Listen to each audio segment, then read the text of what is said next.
H'larimiz bilan yo'qlarimiz adekvatni H, adekvatni yo'q emas.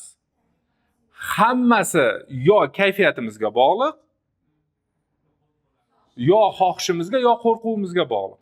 Misol uchun, bola so'raydi bir narsani, savol bo'lishi mumkin-da, bolam aytganimni qilmaydi, mana buni qilma desam qilmaydi. Sizni H'ingiz bilan yo'g'ingizni bola qabul qilmaydi. Chunki hozir H deyapsiz, ertaga yo'q deysiz. Bugun yo'q degan narsangizni kayfiyatingiz zo'rligida so'raydi, siz H deysiz. Bu degani bolani miyasida shunday narsa paydo bo'ladiki, demak, hozir yo'q deyapti, ertaga ko'rsam bo'ladi, ertaga H deb oladi. Qachon H, qachon yo'q deyishimizni biz belgilab olmaganmiz. Nimalar jo'ski yo'q, nimalar jo'ski H deganini belgilamaganmiz. Bu kayfiyatimizga bog'liq. Sizni bolangiz, atrofingizdagilar sizni fikringizni qabul qilishi uchun yo'g'ingiz har doim yo'q, H'ingiz har doim ha bo'lishi kerak. Zaslov, so'zingizga, gapingizga javob berishingiz kerak. Tushuntira oldimmi? Endi ana shu sababdan bizning gapimizning quvvati yo'q. Endi ana shu sababdan bizning gapimizda xohlagan paytimizda manipulyatsiya qiladigan odamlar xohlagan payti H degizishi mumkin, xohlagan payti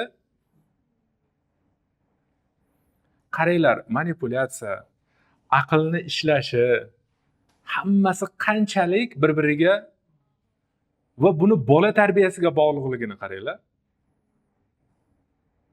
Siz tasavvur qilmaydigan darajada bog'liq bu narsalar. Oqibatda nima bo'ladi? Oqibatda sizning gapingiz bolangiz uchun avtoritet emas. Qanday odamlar avtoritet bo'ladi? Bitta gapirdimi, o'sha joyda turgan, o'lib qolsa ham shu joyda turgan odamlarning gapi avtoritet bo'ladi. Ha dedimi, har doim ha.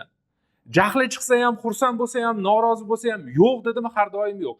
Endi u ha bilan yo'qni ajratib olishni qayerdan bilishimiz kerak?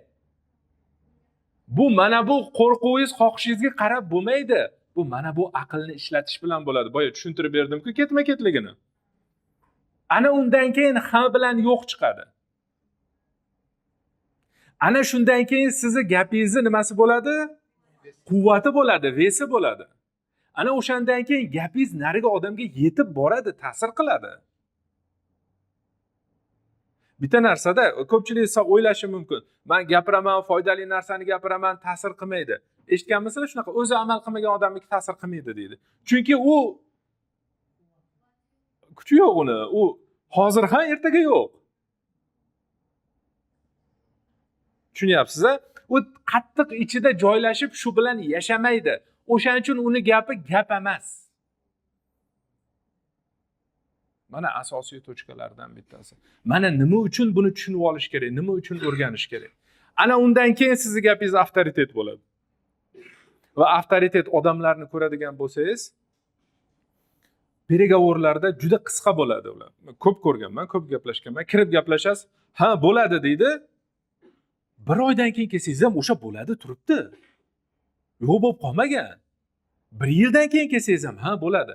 Yo'q dedimi, xohlagan odamingizni qo'shing, baribir yo'q. Ana undan keyin avtoritet hosil bo'ladi. O'zingizni gapingizni o'zingiz ustida turish. Buning uchun albatta bu tomon ishlashi, aqlni butun aql ishlashi va mana bu ham paydo bo'lishi muhim.